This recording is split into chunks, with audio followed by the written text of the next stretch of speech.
Hello everyone. In this video we will be seeing the importance of report writing in business research methods, and this will be dealt by myself, Professor Amruta Hippalgokar from MBA Department, KK Wagh Institute of Engineering, Education and Research, Nasik.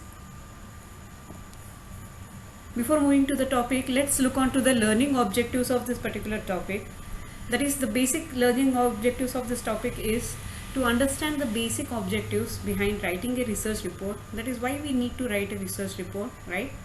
And secondly, to discuss the process of report writing and presentation in business research. So even its application into business research, we will be looking into it. Coming to the importance of report writing. Report writing, actually, why is it important?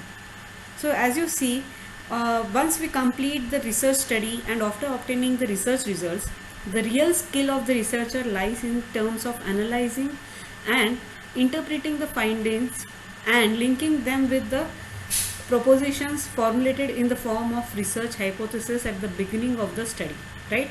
The statistical or qualitative summary of results would be little more than numbers or conclusions unless one is able to present the documented version of the research endeavor, right? So that is what is there.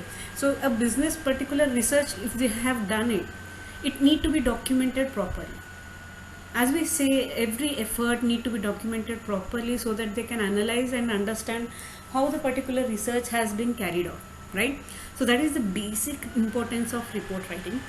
And if we see the first point given as it is given, serves as a concrete proof.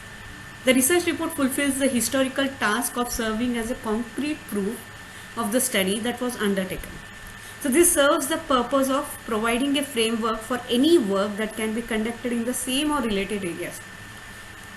So based on the whatever reports you provide, further research can be done. It provides as a guidance to other people that okay, this research have been done and so results have been derived.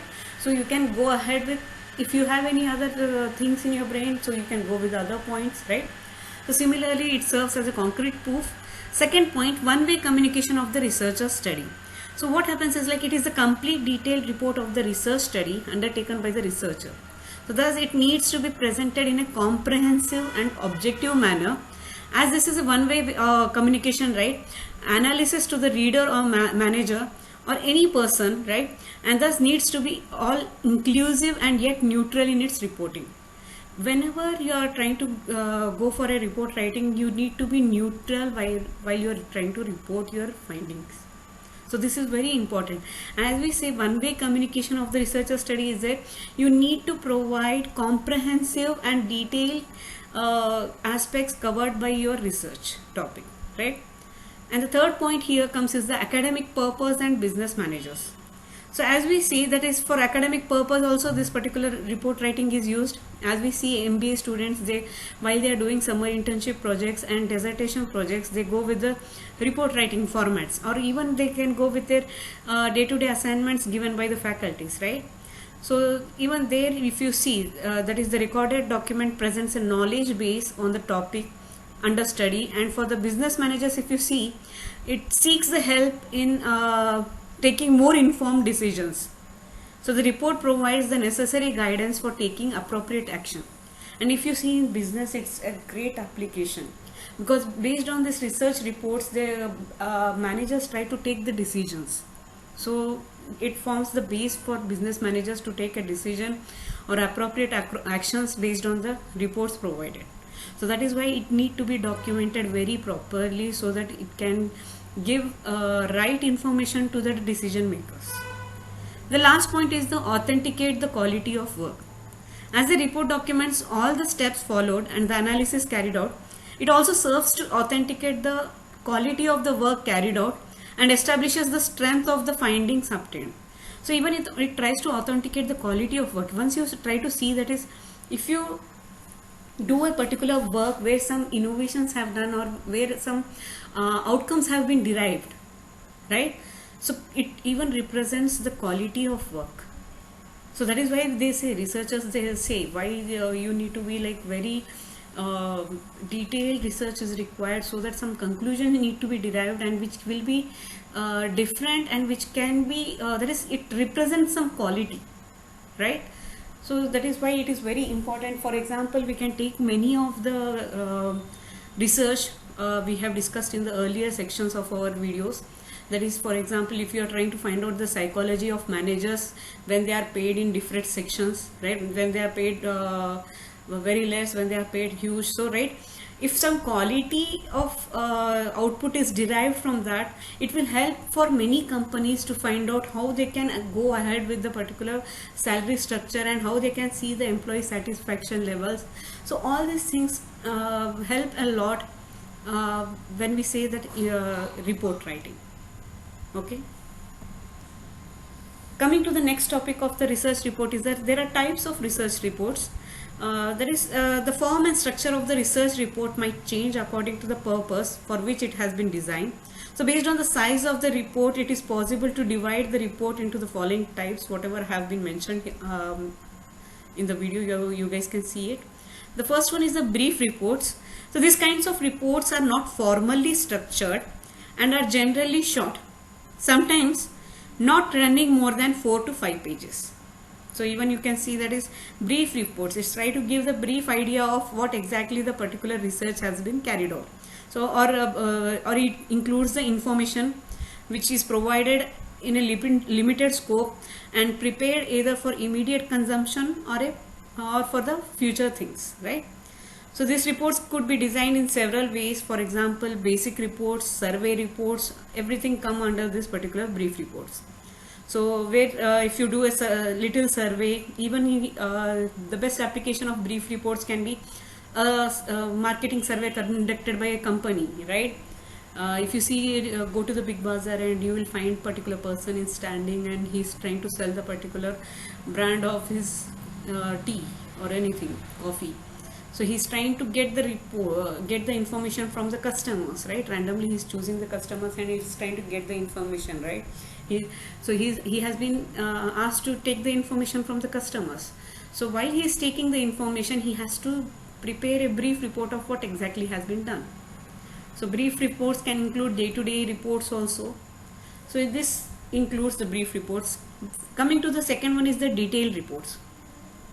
Detailed reports are more formal, and even if you see, they are more in structure wise, they are very much they are more structured and are essentially either academic, technical or business reports. So sometimes the researcher may prepare both kinds for an academic as well as for a business purpose. So the language, presentation and format of the two kinds of reports would be vastly different, as they would need to be prepared for the understanding of the reader's capabilities and even intentions of the particular reader. So if you see in detailed reports, it can be used for academic purpose also and business purpose also. As we have said, like the language need to be used for both the reports, need to be very need to be very proper. That is, if in the business report you need to be very formal, very structured, and even the language need to be used is related to the particular business only. So business jargons have to be used whenever you are trying to prepare the reports according to the business requirements. And where it comes to the academic purpose, it need to be very different. The third part of the particular type of research report is the technical reports. So these are major documents and would include all elements of the basic report as well as the interpretations and conclusions as related to the obtained results, right? So this would have a complete problem background and any additional past data or records that are essential for comprehending and interpreting the present study output that need to be. That is, all sources of data, sampling plan, data collection. So all this need to be formally and sequentially documented. So technically you have to support your report. So you need to provide some data and everything, and based on that you try to present this particular technical reports. Coming to the last type of report is the business reports. So these reports would not have the technical rigor and details of the technical report and would be in the language and include conclusions as understood and required by the business manager. So whatever the business managers require, based on that you try to prepare the reports. For example, a particular project has been taken by one department. So the project manager has to update the particular project status and everything to his superior, right? So at that time he will be having his own contents which the particular manager requires, that is the supervisor, whoever is there, the way he requires, according to that only the particular business report have to be prepared. So it can include the tables, figures and numbers of the first report would know be, so all these things, that is bar charts, graph charts, all need to be included, and the reporting tone also would be more in business terms rather than in conceptual or theoretical terms. So here even you try to mention, as I have taken the example of submitting the project status to the supervisor. So at that time the supervisor have to be that is whoever is the project manager, he has to provide information of what is the project date, everything, and what was the deadline given to him, and where the particular project is it in complete state or incomplete state, how much percentage of the work have been completed, and if there is a delay in the particular project, what is the reason for the delay, and if you are moving ahead, and what is the reason for that too, and if there are any problems you need to mention it, and tentative schedule also you have to provide of when you are expecting of this particular product to be completed. So according to the requirements of the supervisor, all these contents have to be organized formally, and in the business language it have to be jotted down, and then it has to be presented to the supervisor. So that is why it is very important. If you see in business, as MBA students, you need to analyze how a particular report have to be written according to the requirement of the situation, and you need to mold yourself, and you need to include those points whichever the supervisor is asking for the requirement, and it need to be well thought and well represented so that exact information is provided to the particular person who wants to read it, rather than moving around that particular topic, right? So this was regarding types of. Coming to our main part of this video is the report structure. So how the particular report structure need to be, right? So if you see there are 7 steps in this particular report structure, which I have tried to jot it down. I'll be taking each of them in detail. The first section is the preliminary section. That is where exactly the preliminary section tries to give an idea to the reader what exactly that particular project report includes, or any report includes, right? So for MBA students, I am trying to give you this particular idea, and please keep this in mind that every report structure doesn't need to follow this particular steps. It, as I said, it depends upon the requirement of the readers or managers. Based on that particular thing, you need to do some changes, and accordingly you have to present that particular report. Is it clear? So coming to the first one, preliminary section. The title page depends upon the requirement of the particular reports, as we said, right? And if you take, for example, the summer internship reports or dissertation reports of the student, in that particular title page you need to mention your topic on which you have done the particular report, that is research, right? So the topic, your name, guide, whoever is there, his name, and from which college or we have done, and even the company's name have to be mentioned there if it is there. So title page gives an glance of what exactly you have done, what's the topic, right? It tries to, even your title need to be catchy, so that the people, whoever wants to read that particular report, he should be like oh, I need to know what exactly is going to be there in this particular report, what exactly this particular student has done. So it should try to encourage the opposite person to read that particular report. So even the next part on the preliminary section is the letter of authorization. If you have done the particular projects in some particular companies, then letter of authorization is required. It depends upon the situation again. Some of the, for example, in dissertation reports, we don't include letter of authorization because the dissertation projects we are doing is based on the secondary data or based on the questionnaires. And if you are trying to collect the questionnaires answers from some companies and you have taken some particular permission from them, so you can include those letters here at the preliminary section. So it gives the authentication that this particular data, whatever or particular report includes the data, is authenticated, right? And if it is not there also, it doesn't matter. Everything depends upon the way you represent the particular things. The third part is the table of contents. So here comes is the glimpse of what exactly the report includes. So first you try to provide the table of contents. In that you can include that is what exactly are the steps which you are trying to see, that is problem statement, objective, scope, review of literature, and methodology section, findings, conclusion, appendices, and glossary, bibliography, and everything is included here, right? So if you see that once the major sections of the reports are listed, then comes is the list of tables also you have to mention in the second page. You should not continue in the first page itself.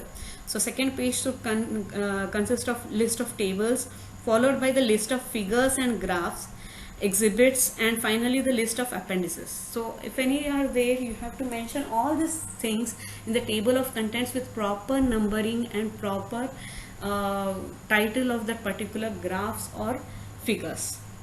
Okay, and then comes is the executive summary. Once executive summary, what is executive summary first of all? So this is the last and most critical element of the preliminary section, and if you see the summary of the entire report, starting from the scope, objectives of the study to the methodology employed and the result obtained, have to be presented in a brief and concise manner. So in case the research requirement was to provide recommended changes based on the findings, it is advisable to provide short pointers here. So interestingly, it has been observed that in most instances, the business managers read only the executive summary in its complete detail and most often just glance through the rest of the report. So that is what is the main point. So it becomes extremely critical to present a holistic view of the entire report in a suitable condensed form. So if you see, executive summary needs to be included all the information whatever you have done. So here is the main thing, guys, that is whoever are the managers or whoever are the readers, they read each and every point of the executive summary, because with this they get the glance of what exactly you have done, because all the findings and everything. So here is the even one more point where you need to attract the reader to go into my reports and details of the reports and try to see that I have done something different, right? So executive summary plays a very important role, and it need to be very formalized, and even it need to be complete in detail, and just glance through the just because the reader goes for the other sections, they only just glance it, or they might be, if they get the interest, they go into detail of it. But here in executive summary, you need to use proper words, proper jargons need to be included, and proper objective need to be mentioned, and proper findings need to be mentioned in this particular section. Then acknowledgement, that is a small note acknowledging the contribution of the respondents, the corporates or the experts who provided inputs for accomplishing this study, is to be included here. So though the executive summary comes before the main body of the report, it is always prepared after the entire report has been finalized and is ready in its final form. Whenever usually we try to prepare the executive summary at the end, because once you finalize all these sections, whatever we are going to tell in the next thing, then only you have to go for preparing the executive summary. So executive summary, though it comes at the end of everything, but it need to be presented in the preliminary section. Clear with the preliminary section. Coming to the next section is the background section. Here you try to create the background of everything, whatever topic you are trying to, whatever the topic you have chosen.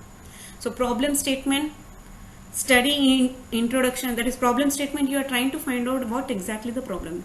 As we have discussed in the earlier videos also, when you do research when there is a problem. So if you identify the problem, then you can do some research on it, and then findings and everything can be derived from that particular research, right? So that is why problem statements need to be defined very properly, and they need to be precise, and they need to they need to be stated very properly, right? So that is, once you define the problems, then comes is the study introduction and background. So you try to give the introduction of the particular study, and even you try to provide some background studies whatever have happened. So in brief, you try to give the study introductions and background, so that it tries to give an idea that what exactly the topic, why that particular topic have been chosen, and what exactly the particular, that is brief idea about what exactly the topic includes will be covered in this particular section. And then comes is the scope and objectives of the study. So scope and objectives of the study, here if you see, scope means what exactly the future of this particular project can be. So who can be there, that is how this particular report can be utilized by different participants or different companies, researchers, and everything need to be included here, and what can be the future, how it can be prolonged in future, right? So this can be the scope. And the next one is the objectives of the study. So based on the problem statements and based on the introduction, you try to specify the objectives of the study. Here try to be brief and try to be precise to 2 to 3 objectives, 3 to 4 maximum objectives need to be mentioned here, and according to that only make sure that your finding section have been carried out. So each objective, each section of the finding need to be justified. So remember this particular point. And then comes is the review of literature. This is also a very important point in the background section. In review of literature, what you do exactly is there any study done on this particular topic which you have chosen? So you will be trying to find out the research papers which have done research in that particular area, and you will be trying to give the brief out. Here again there is a lot of information need to be included, as we have discussed this in our unit 1 only. That is, you need to find out, are there any research gaps which you can fill out through your this research, or you have to find out what you are trying to do it. That is, you are trying to apply that particular findings of other research papers to some other area. So this particular idea need to be provided in review of literature. That is, what exactly others have done and what you have done need to be clearly mentioned in review of literature. So presenting this particular review of literature also plays a major important role, and you have to mention who that particular author's name, and in bracket you have to mention the year in which that particular author has published a particular research paper, and you have to provide the data according to that particular thing, right? And don't forget to mention those the links where the research papers have been taken in the bibliography section, right? And even whenever you are trying to search the particular introduction or background of the study, please try to make a note of all the sites which you are trying to visit, from where you are trying to get the data of that particular topic, so that it can be included in the bibliography section.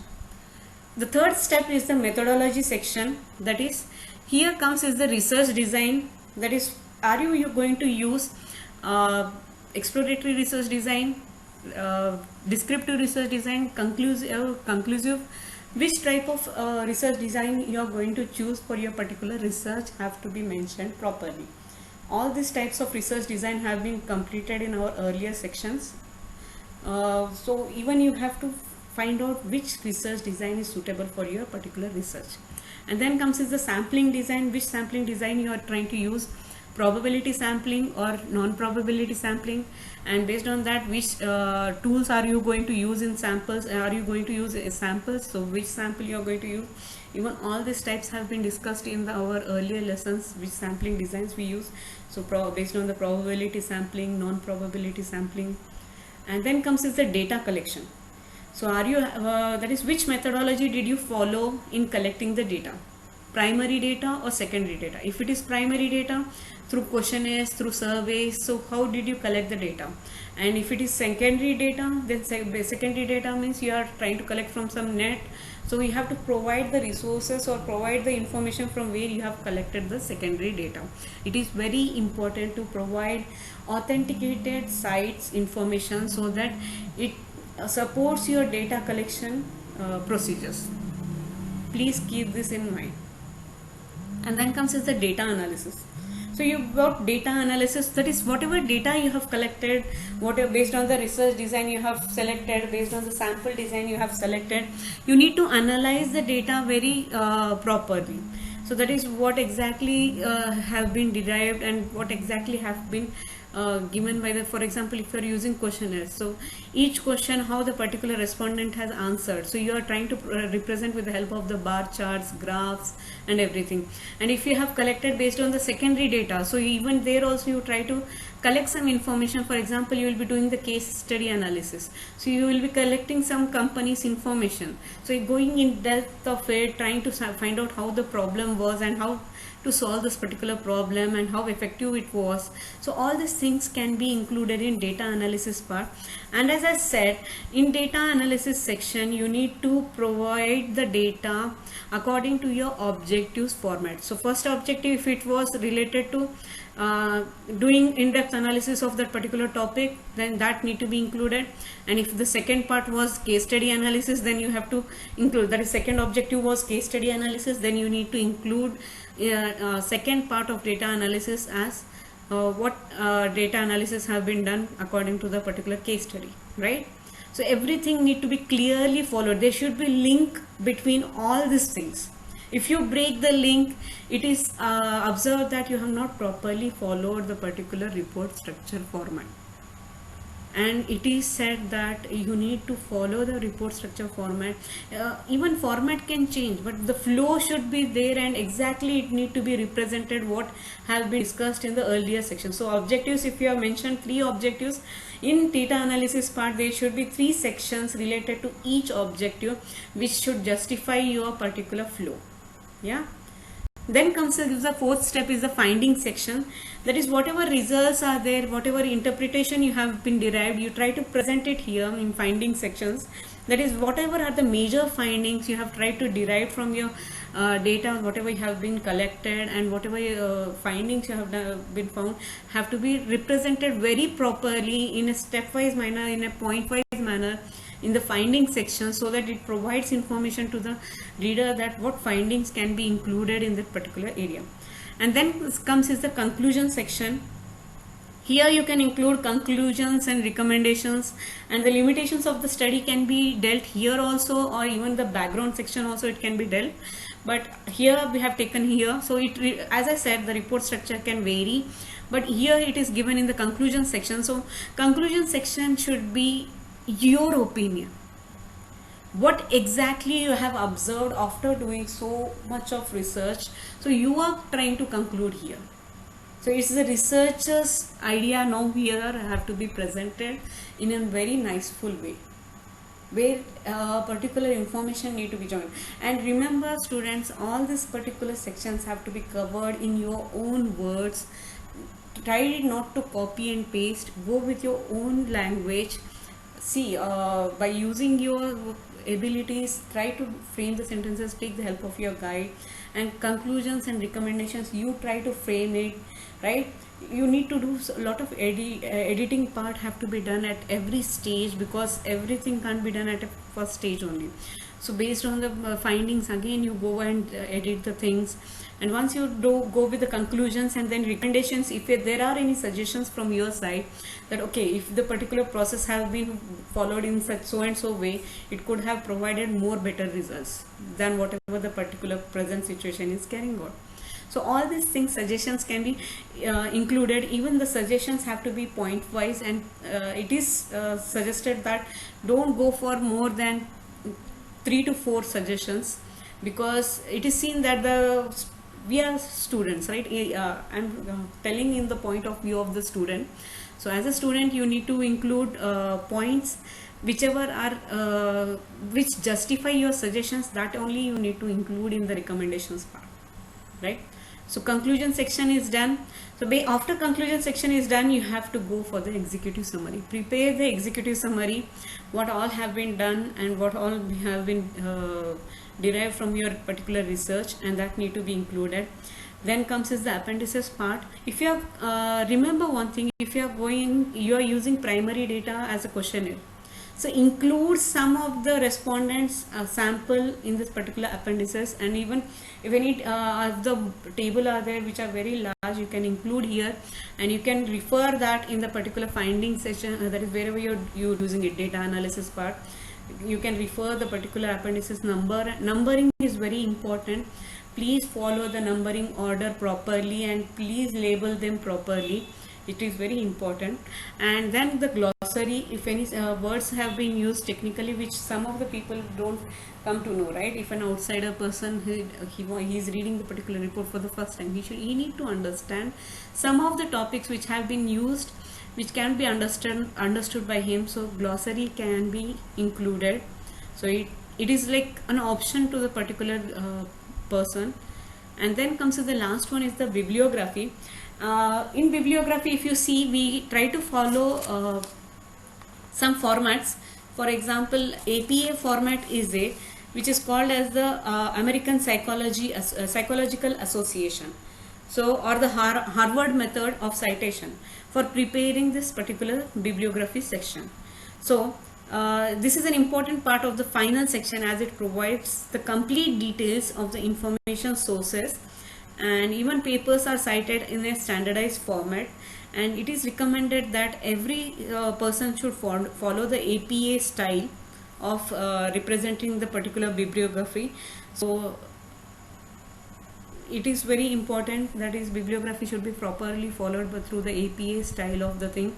And even the report structure, whatever you are trying to prepare, it need to be followed in the IEEE format, that is Times New Roman 12 should be the normal font size of all the reports, whatever have been included. And for the headings you can go for the 14 font size, and justified it should be, line spacing should be 1.5. so all these things need to be included properly, need to be represented. Guys, remember one thing, that is based on your particular report formatting, and if you try to provide it, present it properly, it attracts the readers, whoever it may be. So you need to provide it very formally. Any report, if you make a habit of providing the particular any sort of report, not only even the business reports, in a proper format, in a proper structure and formally, then you get habituated of presenting a particular thing in a particular standard only. So it is very important to provide the particular report in a proper format, which will help in trying to making some decisions also, and even it attracts readers so that you can welcome them to read, and you can achieve what whatever is the success you desire. Here are the some of the sample report format have been provided to you. You can visit these two sites. Actually, I was thinking of providing a particular sample report only to you, but nothing can be fixed, right? So that's why I have given you the web sites. You can go visit these sites and you can see that is business report format, how it should be. And even if you see sample reports are also available at the particular first site, whatever I have quoted here. And if you see, the application of this business reports is very important in business area, as it provides a particular manager to make a decision, as I said, so that they can make decisions, as we have taken the example of project reports, right? That is, if you are trying to provide a particular project's feedback, then how exactly the particular, how we should whether we should go with a particular project or we should stop and we should go ahead with other project. Even project priority basis also, we try to decide whether those particular projects in the company have to be taken ahead, or we should give more we should do more investment on it or not. So scheduled cost, that is performance cost, and everything need to be analyzed, and it helps in analyzing these things. So a particular report, if you present it very nicely, it dedicates a lot of things.